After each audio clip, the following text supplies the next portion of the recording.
Prezados alunos, bom dia. Conforme postado na agenda da aula de hoje no portal AVA, vamos tratar dos títulos de crédito do direito civil brasileiro, ok? Quando falamos em títulos de crédito, nada mais é do que meios de pagamento, formas de cumprimento de uma relação jurídica que foi criada. Então, quando falamos nesses títulos de crédito, estamos falando de um bem, né, um bem móvel, como vamos passar pelas características e classificações dos títulos de crédito, que eles podem circular e garantir aí essa relação cambiária. Na aula de hoje, nós vamos destrinchar todas as informações necessárias à constituição e à exigibilidade do crédito tributário.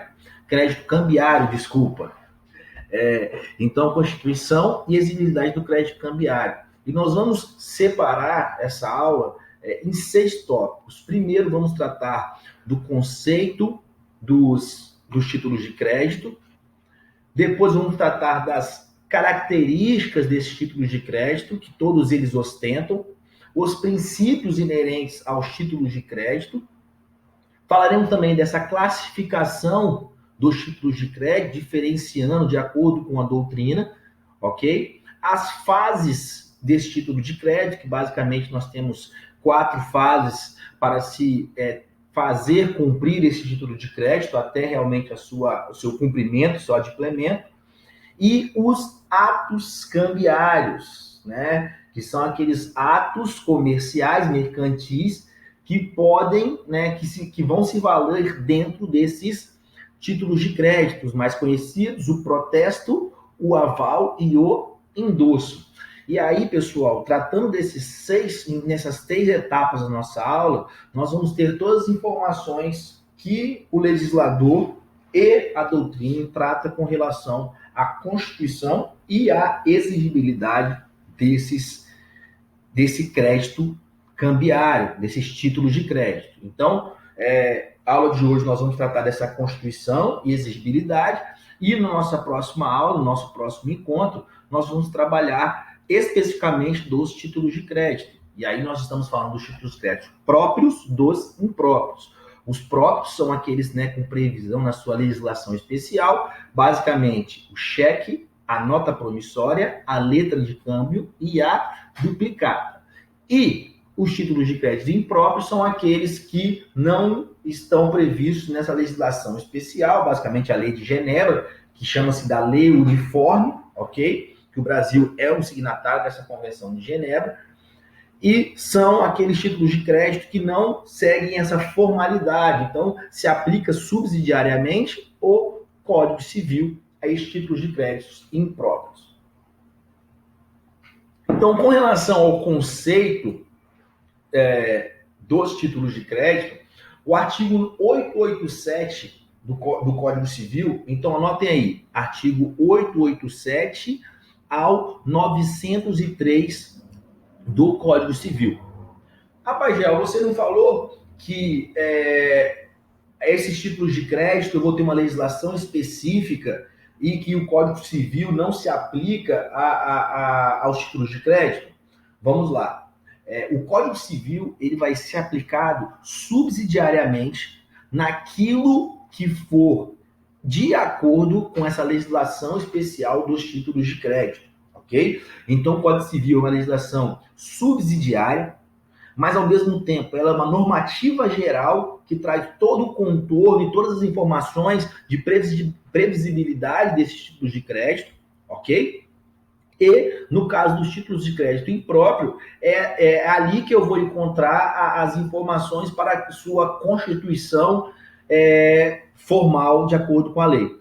Então, já no artigo inaugural, no 887, ele traz o conceito de título de crédito como sendo um documento necessário ao exercício de um direito literal, autônomo nele contido, somente produzindo efeito quando preencha os requisitos da lei. Então, o 887 do Código Civil traz o conceito desses títulos de crédito, que dali nós já tiramos algumas características, como falando ser um direito literal, autônomo, produzido de acordo com os requisitos legais. Então, aqui nós já temos características que nos indicam os títulos de crédito, ok? Artigo 887 ao 903 do Código Civil, então, nos traz uma normativa geral com relação ao tema título de crédito.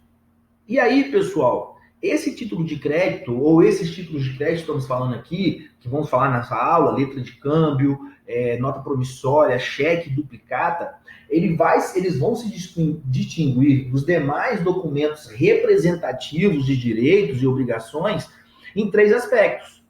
Primeiro, porque aqui, com esse título de crédito, eu estou falando de uma relação creditícia, ok? Que tem um procedimento, um regramento específico para essa relação e para a sua constituição. Então, muitas das vezes, nós vamos ver aqui, dentro das características, eu tenho aqueles títulos de crédito que são obrigados, né, restritos à sua emissão, à sua constituição, de acordo com alguma atividade cambiária. Um exemplo nós temos é a duplicata, que só pode ser emitida no caso dessa atividade mercantil ou desse serviço que for prestado, que pode ser cumprido. Então, esses títulos de crédito, eles vão trazer essa proteção e essa reserva de tratamento jurídico com relação a essa relação creditícia que se faz dentro desse instrumento legal. Ok? Falando ainda desse crédito cambiário, né, eu estou falando de um título executivo extrajudicial que vai estar disciplinado lá no artigo 784, inciso 1º do CPC.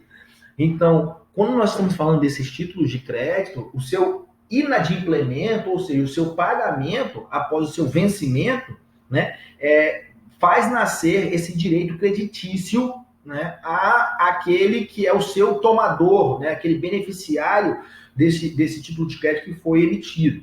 E aí, essa pessoa que é o beneficiário, esse tomador, ele poderá ajuizar uma ação de execução de título extrajudicial, que nós já vamos ultrapassar aí aquela fase de conhecimento de um processo comum, do rito ordinário. E aí, falando do título executivo extrajudicial, eu tenho uma celeridade maior dentro do trâmite processual da cobrança, da exigibilidade de cumprimento deste título de crédito.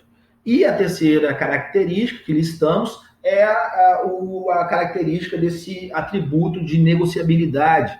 Ou seja, esse título de crédito, por ser um documento formalizado para caracterizar, para configurar essa relação creditícia, né, pela sua própria natureza, ele, por ser um bem móvel, cabe sim a sua circulação, a sua transmissão dessa obrigação na relação jurídica, que é o que nós falamos do endosso. Então, essa possibilidade do endosso desse título de crédito, ou seja, dessa transmissão, dessa continuidade de circulação desse título de crédito, é atributo desse requisito de negociabilidade que todos esses títulos de crédito eles trazem na sua Constituição, ok? Então, o conceito dos títulos de crédito, artigo 887 e seguintes, né, e até o 903 do Código Civil, oriento a leitura dos alunos para entender as regras gerais de constituição dos títulos de crédito. Passamos do conceito, vamos falar das características desses títulos de crédito, desses créditos cambiários. Como característica, nós listamos aqui, eles são formais, com relação à sua natureza jurídica. Os títulos são títulos de apresentação e obrigações quesíveis. Vamos classificar cada uma dessas características. Quando falamos que esses títulos de crédito eles são formais, quer dizer que eles seguem as formalidades da lei, ok? Quer seja o Código Civil, do artigo 887 seguintes, ou essa lei uniforme, que nós vamos falar específico das letras de câmbio e das notas promissórias, que o Brasil, por ser um signatário, assinou, né, esse Pacto de Genebra, essa Convenção de Genebra, se aplica a essas regras cambiárias, a essa lei uniforme com relação a esses títulos de crédito, a sua constituição, a possibilidade da sua cobrança, tudo isso tem previsibilidade legal. Então, a primeira característica são títulos formais. Segunda característica é a sua natureza jurídica, como eu já falei, que são bens móveis. Então, por serem classificados como os bens móveis, cabe a sua transmissão, a sua negociabilidade, ok? Lembrando, mais uma vez, títulos de crédito, pensem nos títulos de crédito próprios. Cheques, duplicatas, nota promissória e letra de câmbio. Todos esses institutos, todas essas características se aplicam a esses títulos de crédito. São títulos de apresentação, por quê? Porque essa apresentação é que o seu sacado, ou seu beneficiário, ou o seu tomador, desculpa, ele deverá apresentar esse título para que ele possa exigir o seu cumprimento. Então, quando a gente fala na apresentação do título, né, que é até uma informação que nós vamos trabalhar agora aqui também nos princípios do título de crédito, que é a cartularidade, essa apresentação desse documento, dessa cártula, desse título de crédito, exige a lei que seja um documento original, ok? Então, é por meio do documento original que eu vou exigir do meu sacador ou do sacado, né, a quem tiver essa obrigação de adimplir a obrigação creditícia, que possa fazer esse adimplemento. Então, é um título de apresentação, porque, em regra geral, eu vou, né, o seu beneficiário vai até quem tem a obrigação de cumprir para poder cobrar o seu pagamento, ok? E, por fim, são obrigações quesíveis, como eu já falei aqui, que o credor, né, o devedor deverá buscar, em regra geral, o seu credor para poder ter o seu adimplemento. Então, só pensarmos aqui um exemplo básico, o cheque. Então, o cheque, eu tenho a figura, vou trabalhar também essas figuras com vocês, mas eu tenho a figura daquele que emite, que é o sacador, ok? Eu tenho o sacado, que é o banco, que é aquele que deverá cumprir com o adimplemento do valor daquele cheque, e eu tenho o tomador, que é aquele que irá até o sacado depositar esse cheque para poder ter o adimplemento desse pagamento, ok? Então, nesse exemplo do cheque, nós temos aí essa característica com relação às obrigações serem quesíveis. Em regra, o devedor vai até o credor para poder receber.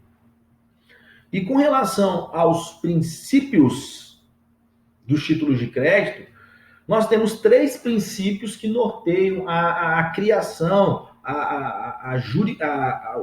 o entendimento jurisdicional com relação aos títulos de crédito. Quais são esses princípios? O princípio da cartularidade, princípio da literalidade e o princípio da autonomia dos títulos de crédito. Então, os títulos de crédito, por relação ao princípio da cartularidade, eles sempre devem ser apresentados. É um documento, é obrigatório para que eu possa executar, para que eu possa cobrar, até por meio de uma ação cambial ou pelo próprio protesto, que é um ato inerente aos títulos de crédito, eu preciso da cártula. Quando eu falo cártula, eu estou falando do documento, ok? Então, é necessário a apresentação dessa cártula, desse documento, para que se possa exigir o seu adimplemento. Lembrando que alguns títulos de crédito, como o cheque, eu tenho uma formalidade com relação à sua estrutura, ok? Então, essa cartularidade deve também seguir toda a estrutura e conteúdo de acordo com o que diz a lei, perfeito? Então, o credor aqui, ele deve provar que está na posse deste documento para que ele possa exercer o seu direito creditício. Então, é necessário o portador apresentar a cártula, o documento, para que ele possa se valer do direito creditício deste título de crédito. Com relação ao princípio da literalidade, esse princípio diz que a interpretação desse título de crédito ele é unicamente gramatical. Ou seja, vale aquilo que está descrito, daquilo que está informado no título de crédito, ok? Então, o princípio da literalidade, eu vou me ater aos dados que têm previstos nesse título de crédito, ok? Sob pena de não produzir os seus devidos efeitos jurídicos. Então, eu tenho desde o conteúdo, desde a estrutura, desde a sua extensão, a aplicabilidade, essa necessidade de cumprir essa literalidade. Todas as informações devem estar contidas neste documento para produzir os seus efeitos jurídicos e as obrigações dele decorrentes vão estar restritas ao que está previsto neste título de crédito. E o terceiro princípio, e aí eu entendo até como um dos mais importantes, é esse princípio da autonomia, que aí diferencia mais uma vez os títulos de crédito das outras obrigações de natureza civil. Por quê? Quando nós falamos deste título de crédito, e volto novamente, para ficar maçante mesmo, para a gente entender em qual parte da matéria nós estamos. Quando eu trato de cheque, duplicata, nota promissória e letra de campo, eu tenho, quando constituído, quando emitido esse título de crédito, uma autonomia com relação à sua obrigação principal, ou seja, aquilo que deu ensejo àquele título de crédito.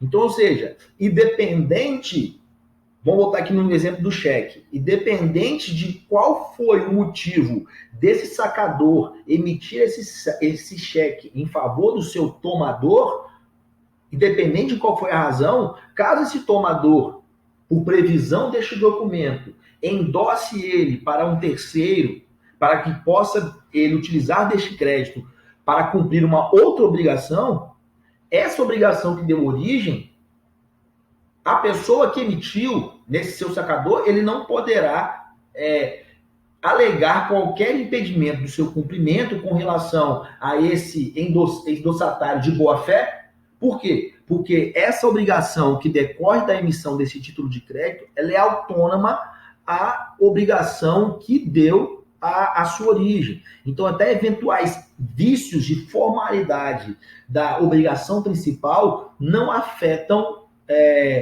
o título de crédito, ok? Então, eu tenho essa questão dos subprincípios da abstração e da inoponibilidade por exceções pessoais. Por quê? Aquele que emite esse título de crédito, ele não pode opor, após a sua emissão, após o seu saque, ele não pode opor exceções pessoais que impeçam o seu cumprimento contra esse terceiro de boa-fé, aquele que tem o título para ser adimplido. Então, eu tenho o princípio da cartularidade, que exige o documento, essa via original, para que eu possa cobrar. Cobrando assim, essa exigência vem dessa literalidade, adstrito, restrito, aquilo que está previsto, contido neste título de crédito. E os títulos de crédito, eles são documentos, bens móveis autônomos, que não estão restritos à obrigação, ou vinculados, melhor dizendo, à obrigação principal. Então, essa lei, o artigo 17 da lei uniforme, que é essa lei de Genebra, ele deixa bem claro essa autonomia dos títulos de crédito. Estou tentando achar aqui o artigo 17 para a gente fazer a leitura, ele deixa bem claro. As pessoas acionadas em virtude de uma letra de câmbio não podem opor ao portador exceções fundadas sobre as relações pessoais dela com o sacador ou com os portadores anteriores, a menos que o portador, ao adquirir a letra de câmbio, tenha procedido conscientemente em detrimento do devedor. Então, em regra, não podem opor, são inoponíveis a este terceiro de boa-fé. E aí o sacador ou os portadores anteriores não poderão arguir essa exceção para o seu cumprimento. Ok? Por fim, pessoal, seguindo com a nossa aula, com relação à classificação dos títulos de crédito, a doutrina, e aí eu estou seguindo a doutrina do Fábio Ulloa, que está orientando todos os nossos estudos, lembrando que essa doutrina do direito comercial de Fábio Ulloa consta na biblioteca virtual da faculdade, que vocês podem ter acesso para fazer a leitura. A classificação doutrinária classifica o título de crédito em 4 formas: quanto ao modelo, com relação à sua estrutura, quanto à sua emissão e quanto à sua circulação. Então, esses títulos de crédito, eles vão ser classificados de acordo com cada uma dessas 4 formas dele se apresentar. Então, quanto ao modelo desse título de crédito, e aí eu estou falando da nota promissória, do cheque, duplicata, letra de câmbio, esse título de crédito, quanto ao modelo, ele vai ser diferenciado entre os vinculados daqueles que são livres. Ou seja, os títulos de crédito que têm um modelo vinculado são aqueles que devem cumprir as formalidades previstas em lei. Então, lá na lei eu tenho toda essa estrutura com relação ao formato de um cheque, de uma duplicata, que são os grandes exemplos. Então, eu posso pegar um cheque de qualquer banco, de qualquer bandeira, de qualquer sacado, né, e em qualquer país, que você vê que são desse Pacto de Genebra, da Convenção de Genebra, que a sua estrutura é idêntica, é a mesma estrutura, a formalidade de preenchimento e dos campos de preenchimento desse cheque, e assim como a duplicata. Então, para que eu possa constituir uma duplicata, eu tenho que cumprir toda essa formalidade com relação à sua estrutura. Já os títulos de crédito livres são aqueles que a sua estrutura só tem que cumprir alguns requisitos legais com relação ao seu conteúdo, mas o seu formato, ele é livre daquele que é o sacador. Então, os exemplos que nós temos de títulos de créditos livres quanto ao modelo livre são as letras de câmbio e as notas promissórias. Então, quando eu falo letra de câmbio, nota promissória, eu não estou necessariamente obrigado a cumprir as formalidades previstas com relação à sua estrutura para a emissão desse título de crédito. Então, a lei fala até que a letra de câmbio, basta que no seu título esteja constando a expressão letra de câmbio para que possa produzir esses efeitos com relação ao saque desta letra de câmbio.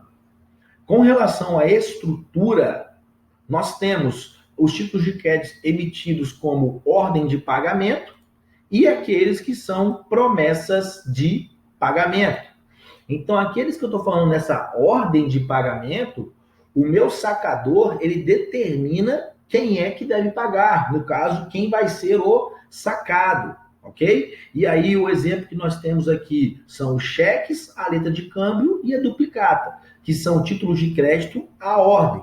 Agora, pessoal, essas figuras do sacador, sacado, né, e o tomador, que eu vou explicar cada uma dessas para vocês dentro dessa explicação, às vezes essas pessoas, elas se confundem na mesma pessoa. O que eu estou querendo dizer? Às vezes o próprio sacador, ele é o sacado, ou seja, é ele que está obrigado a cumprir a obrigação contida naquele título de crédito. Exemplo, a duplicata. Então, aquele que emite a duplicata, né, em favor deste tomador, ao prazo do seu vencimento, ele se torna também o seu sacado, ok? Então, quanto à estrutura, eu tenho as ordens de pagamento, que determina quem vai pagar, e a promessa de pagamento, que já determina uma obrigação do sacador. Então, na promessa de pagamento, diferente da ordem de pagamento, aqui bem claro que o sacador é que tem essa obrigação com relação ao seu adimplemento. Exemplo, isso aí é a nota promissória que eu vou emitir em favor deste tomador. Então, quanto ao modelo vinculados ou livres, lembrem da estrutura de criação deste título de crédito. Quanto à estrutura, títulos de crédito que são ordens de pagamento ou títulos de crédito que são promessas de pagamento. Ordem de pagamento é obrigação para o sacado, promessa de pagamento é obrigação para o sacador adimplir com esse título de crédito. E quanto à emissão, nós temos títulos de crédito que podem ser caracterizados como causais, limitados ou não causais. Os títulos de crédito, mas está complicado hoje o telefone está me ligando bastante. Mas vamos seguir. Os títulos de crédito, quanto à emissão, classificados como causais, são aqueles que a sua hipótese de emissão, a hipótese do seu saque, ela está prevista na lei. Então, o exemplo aí maior é a duplicata mercantil, que a própria lei uniforme determina as possibilidades da emissão dessa duplicata mercantil. Nós temos também, quanto à emissão, os títulos de crédito são limitados, ou seja, a lei ela determina as hipóteses que não pode ser emitida esse título de crédito. Então, um advogado ele não pode emitir uma duplicata contra o seu cliente, ok? Assim como uma letra de câmbio não é o documento que vai ser emitido pelo comerciante contra o seu sacado por conta dessa obrigação mercantil. Ou seja, a lei fala que, neste caso, o comerciante deve emitir uma duplicata mercantil e não essa letra de câmbio, ok? Então, causal, a lei determina os atos cambiários que devem ter esse tipo de regramento, que cabem à sua emissão. Limitado é quando a lei proíbe que em determinados casos seja utilizado este título de crédito para fazer a formalização dessa atividade cambial. E os não causais, por fim, que são aqueles que podem ser criados por qualquer situação. Então, não causal, ou também chamado por parte da doutrina dos livres novamente. Então, esses não causais, como o cheque, a nota promissória, eu não estou vinculado a algum ato previsto em lei para que eu possa fazer esse saque, ok? Lembrando que quando nós falamos de títulos de crédito, o saque não é aquele que eu faço na boca do caixa, e sim aqui no título de crédito lembrar do vôlei. Quem saca é quem está emitindo, lançando esse título de crédito, ok? Então, não causal é que eu posso ter a regra de emissão desse título de crédito, de saque, é livre, ok? E, por fim, a última característica, né, classificação, é com relação à circulação desse título de crédito. Eu posso ter os títulos de crédito ao portador, que é a regra, ou os nominativos, determinando quem vai receber. Então, ao portador é aquele que é livre a sua circulação, ou seja, por mera tradição, por mera entrega, eu estou transferindo esse crédito, né, cambiário a esse terceiro de boa-fé. Já os nominativos, eu estou indicando já quem é esse beneficiário, quem é que poderá fazer sacar, né, receber do sacado esse crédito cambiário. E aí eu posso, com relação a esses títulos nominativos de circulação indicando o beneficiário, eu posso ter os títulos à ordem e os títulos não à ordem. É importante que, com relação aos títulos de crédito nominativos não à ordem, eu vou ter um óbice aí com relação a esta transmissão pautada pela... Pessoal, deixa eu só botar aqui no mudo, ok? Desculpa. Quando eu falo desse título de crédito não à ordem, essa transmissão dele não quer dizer que eu não posso transmitir, mas toda essa transmissão será feita pela regra do direito civil, ok? E não por meio do endosso, perfeito? Então, os títulos à ordem, ele vai ter o nome do credor, ok? Está indicando quem é o meu credor, mas ele pode transferir por meio desse endosso, ok? Endosso é essa transferência desse direito de crédito. Lembrando que o endosso é feito no verso do título de crédito. O aval é feito, o aceite é feito na frente do título de crédito. Endosso no verso, aval na frente do título de crédito. Então, Quanto à circulação, os títulos à ordem, eu vou indicar quem é o meu credor e eles podem ser transferidos por meio do endosso, que é a regra do direito civil. E os não à ordem, que também vai identificar o credor, por óbvio, mas toda a circulação deles vai ser feita pelas regras do direito civil, que eu estou falando da seção civil de crédito, ok? Basicamente, o que diferencia a questão dos títulos que são transferidos à ordem por meio de endosso ou da seção civil de crédito é que aqueles que são transferidos por meio de endosso vão estar ligados às regras do direito creditício. E aí eu volto lá no artigo 784, inciso 1º do CPC, que fala dessa natureza desse título executivo extrajudicial. A outra diferença que eu vou ter aqui com relação a essa ação cambiária é que eu vou ter uma diferença com relação ao momento que eu vou cobrar desses co-obrigados desse título de crédito. Então, além do sacador, o sacado, o sacador também ele é um co-obrigado, muitas das vezes, pelo adimplemento desse título de crédito. Então, a depender se esse título é à ordem ou não à ordem, eu vou ter uma diferenciação do momento que eu vou acionar a responsabilidade destes co-obrigados.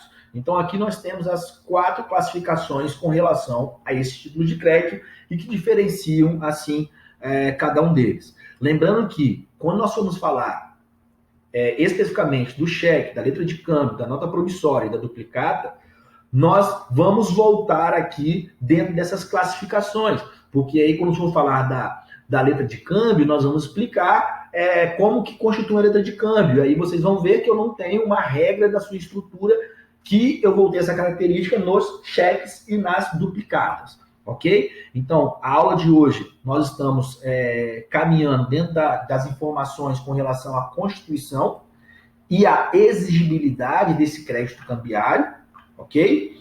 E na aula que vem, nós vamos entrar nesses títulos de crédito especificamente, ok? E dentro desses títulos de crédito, basicamente nós temos essas 4 fases, né? Vamos falar, 4 fases para que vão se operar dentro desses títulos de crédito. Então, a primeira fase, como eu falei para vocês, é o saque. Então, quando nós estamos falando de título de crédito, vocês têm que entender, ficar bem claro que o saque quer dizer a emissão, ok? A criação desse título de crédito. Quando eu estou sacando um título de crédito, eu estou emitindo, ok? É o ato que origina esse título de crédito. E quando eu faço esse saque, eu automaticamente tenho a figura do sacador, que é quem emite, que é quem saca, como no jogo de vôlei, o sacado, que é aquele responsável por cumprir aquela obrigação que foi emitida, e o tomador, que é aquele que é o beneficiário, é aquele que vai receber esse adimplemento, ok? Sendo um título à ordem, um título por ordem de pagamento ou por promessa de pagamento. Então, a primeira fase desse título de crédito sempre será o saque, que é a sua emissão, a sua criação do título de crédito. E aí nós temos o sacador, que é quem emite, o sacado, que é aquele que é responsável pelo cumprimento, e o tomador, que é o beneficiário. Então veja, mais observação, muitas vezes a figura do sacador e do sacado, eles vão se confundir na mesma pessoa, porque a depender do título de crédito, se for uma promessa de pagamento, aquele que emitiu, ao seu tempo, ao seu prazo, será o responsável pelo adimplemento, pelo cumprimento deste título de crédito, ok? Nós temos também a segunda etapa, e aí que vai ter diferença a depender do título de crédito, que é o aceite, ok? O aceite, gente, essa expressão aqui, quer dizer que o seu tomador, o seu sacador, desculpa, ele está reconhecendo aquela relação cambial. Ele está reconhecendo aquela dívida, ou seja, aquela obrigação que ele vai ter de adimplir dentro daquela regra cambiária. Então, eu vejo muitos advogados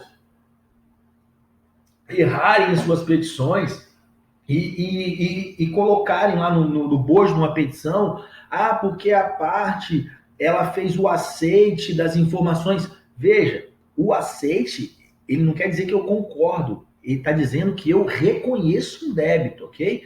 Então tomem cuidado com essa palavrinha aceite, porque ela pode ser colocada em outras situações, inclusive na prova da ordem cai muito isso, que levam o candidato a erro. Então, o aceite, ele está, na verdade, aquele que é o sacado está reconhecendo, ok? Essa obrigação cambial que foi emitida, que foi criada, ok? E esse aceite, ele vai ser confirmado por meio de uma assinatura que o seu sacado irá lançar no verso na frente deste título de crédito, ok?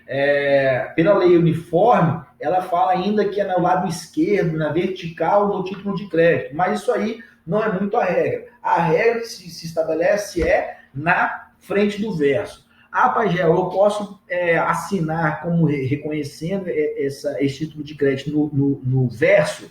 Até pode. Só que eu tenho que colocar essa informação aceite, ok? Então, o aceite, na verdade, ele tem que ser feito na frente do título de crédito. Então, foi emitida uma nota promissória, desculpa, uma duplicata mercantil ou uma letra de câmbio, eu tenho que lançar ali aquela informação do aceite na frente do verso, na frente do documento.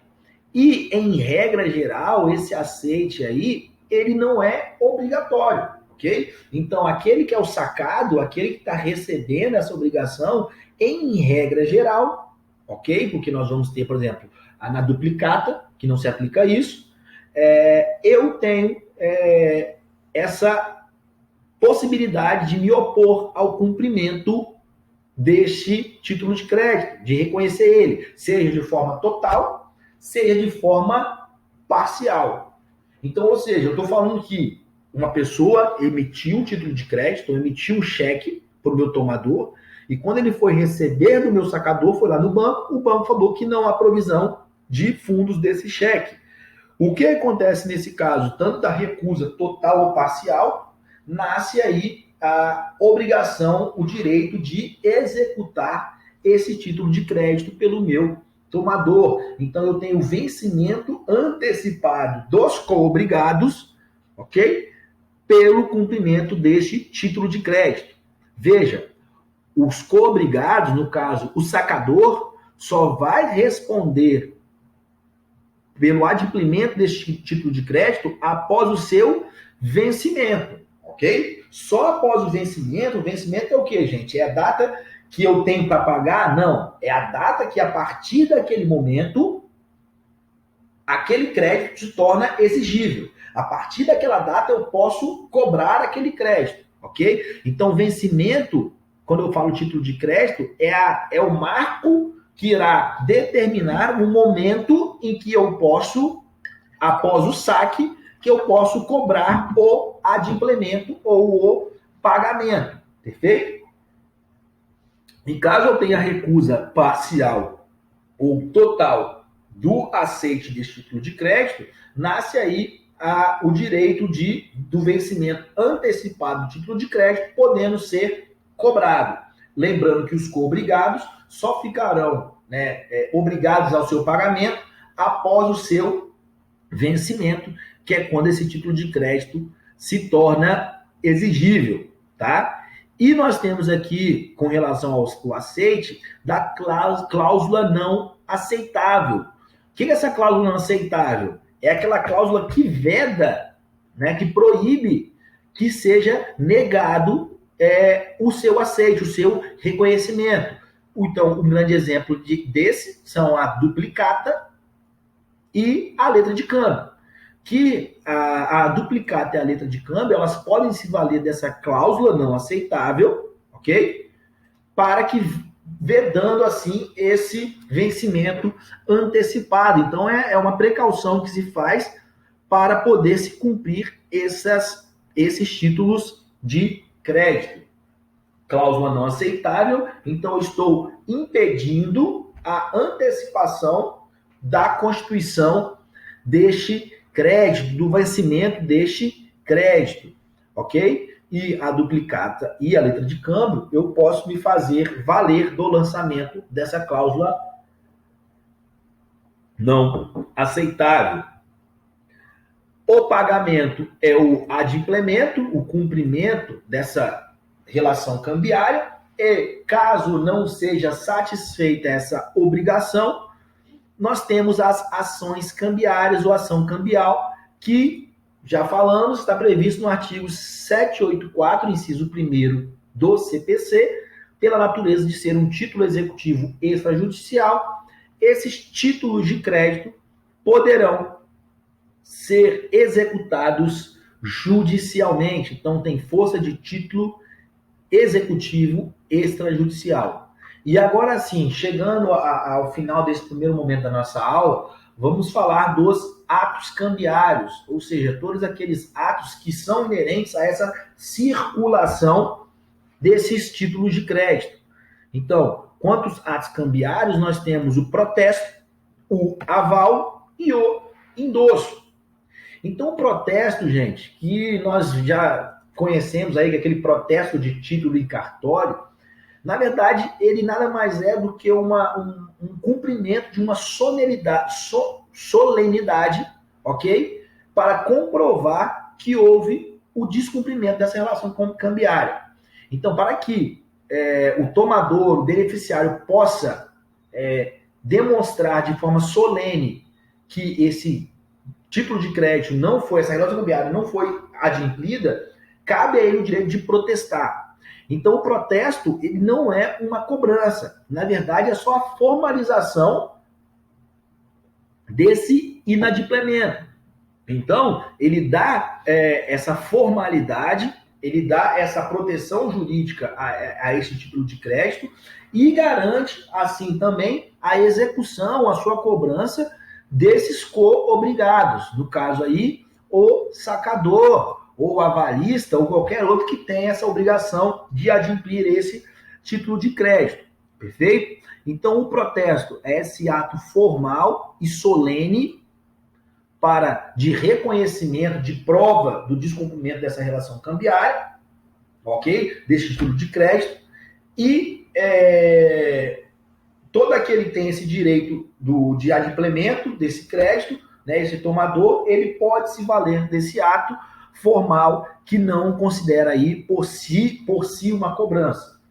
Lógico que após esse protesto não sendo cumprido o seu adimplemento, aí que nasce essa obrigação executória de cobrança deste ato cambiário.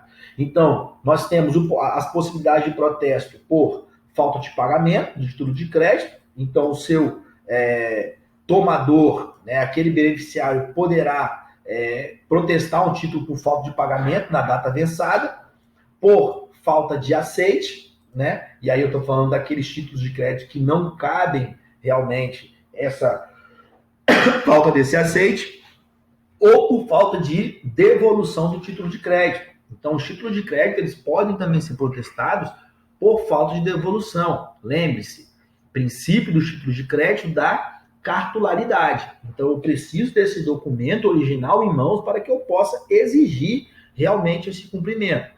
Então, caso não tenha devolução dessa duplicada emitida, ou dessa nota, ou dessa letra de câmbio, eu tenho sim o direito de protesto por falta de devolução. E aí, basicamente, nós vamos ter 3 etapas para poder seguir no caso de necessidade de formalizar esse descumprimento da relação cambiária. Então, o credor, né, o seu tomador, ele leva o título de crédito até o cartório de protesto de títulos e documentos.